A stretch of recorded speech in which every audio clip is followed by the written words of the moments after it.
Hey guys, classic Gbody.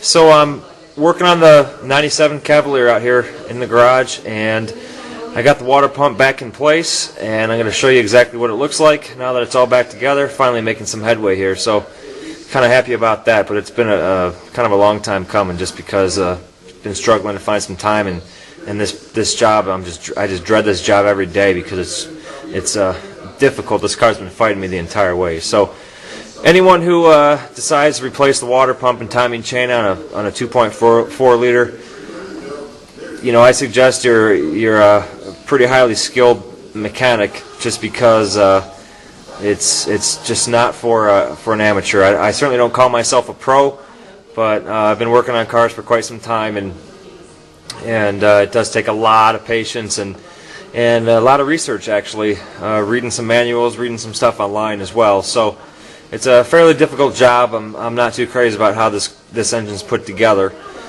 Obviously, I prefer working on the older stuff, but sometimes you got to break down and maintain your daily driver. So, anyways, got the water pump back into place. Got it right here. Now, what this is, it's a several part assembly here. The water pump is separate from the housing. You can see the split here, the bolts that hold it together. And then, of course, you have the hard line, the lower radiator hose that bolts to the housing here. And as you saw in my other videos, hopefully you saw those videos, the thermostat's located in this housing right here. So, since the water pump bolts to the timing chain cover with 3 13mm bolts here, the water pump then, or the housing then, bolts to the water pump with 5 or 6 10mm bolts here, and then there are two bolts. There's one right there, and then one on top that bolt then the housing to the block. So you have 3 things going on there, and what you need to do is you need to put the water pump on the timing chain cover first, leave these 3 bolts loose, and then you then you put this housing on the back here. You slip the gasket in between here. You thread on the bolts on the back hand tight only. Then you slip the gasket in between the block and the housing and tighten those bolts hand tight as well. So you have everything just hand tight, because if you tighten one completely, you're never going to get these bolts in, or you're liable to strip these holes, and that's only aluminum right there, so you're going to run into some trouble. So everything just hand tight, so you can thread it all in by hand. Once everything's in place, all the gaskets are aligned and in place, then you tighten everything. I tighten the water pump first, then the housing to the water pump, then the housing to the block, in that order.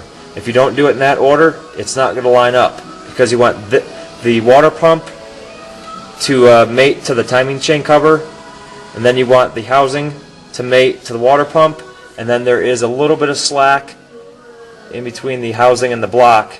So that's your give and take right there.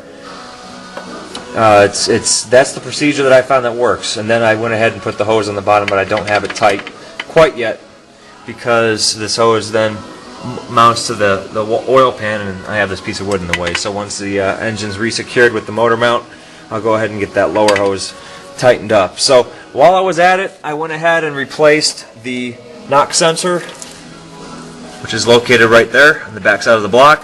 Since all this was out of the way, it was easy to replace the knock sensor, because I had another Cavalier, the red one, if you saw my videos, the one that got rear-ended. Knock sensor went bad on that one, and I could not figure out what was wrong with the car. It just kept on stalling on me, and I ended up having to take that one in because I couldn't figure it out for the life of me, and it didn't even trigger a check engine light. So knock sensor went bad. So while I was at it, I went ahead and replaced this one just because it was easy to get to. Okay, so that's how the water pump goes back on. So that's all tightened up, ready to go. And let me get to the top of the engine, because while I was at it and while I had everything apart, I decided to go ahead and change the timing chain. Figured, why not, since I'm already there, because the timing chain has to come off anyways to replace the water pump. So let me grab the white that wasn't very fun either. If you checked out my other videos on this car, you can see how the timing chain came apart. So I bought a kit for it. Just hold this light right here. So I got the timing chain all back into place. And what needs to be done here is, if you can see those two bolts at the bottom of the two sprockets, those bolts actually hold the cams into place when the cams are aligned as far as top dead center goes.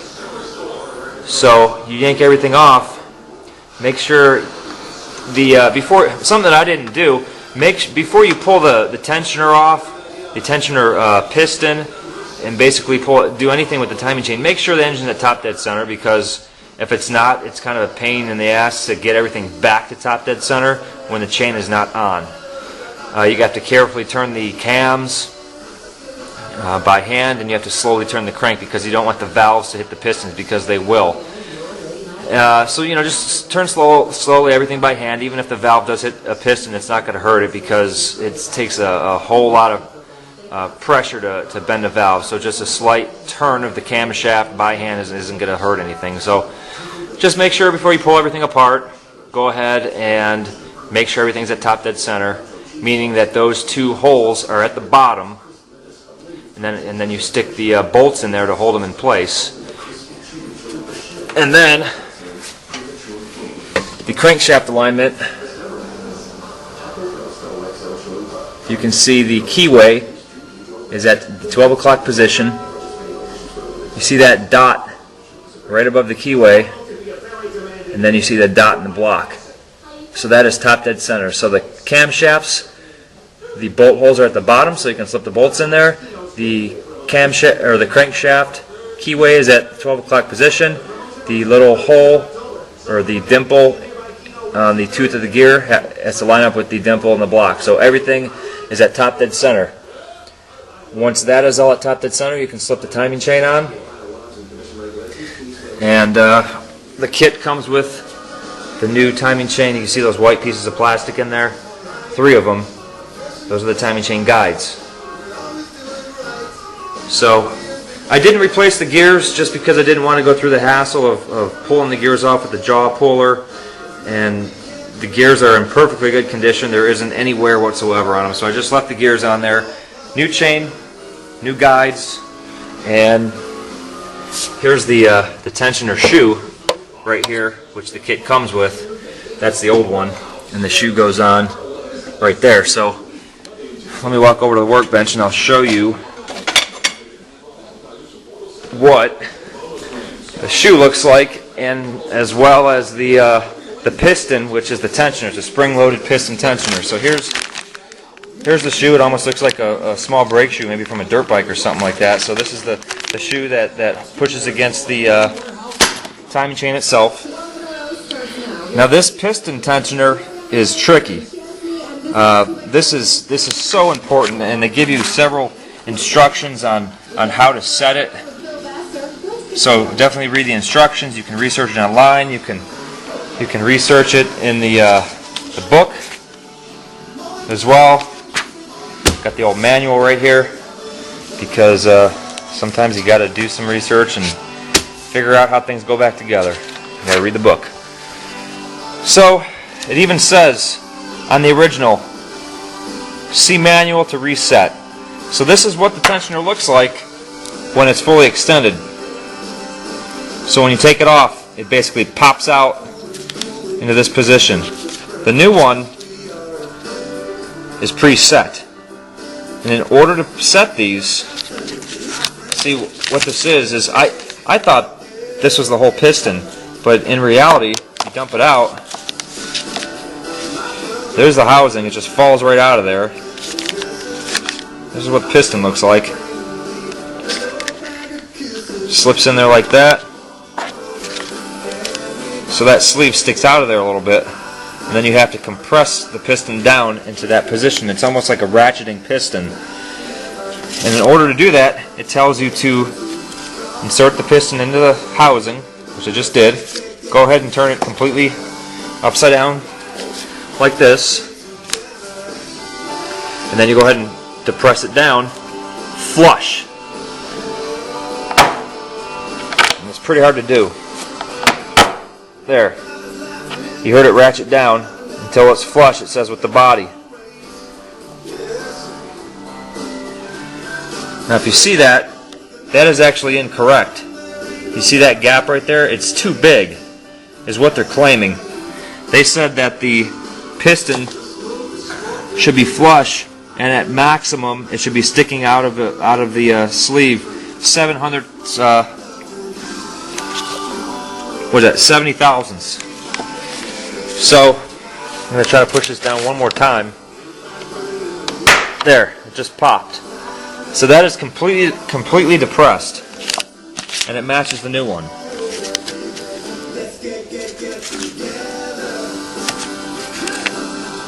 So according to all the research that I did, that is the correct way to preset them.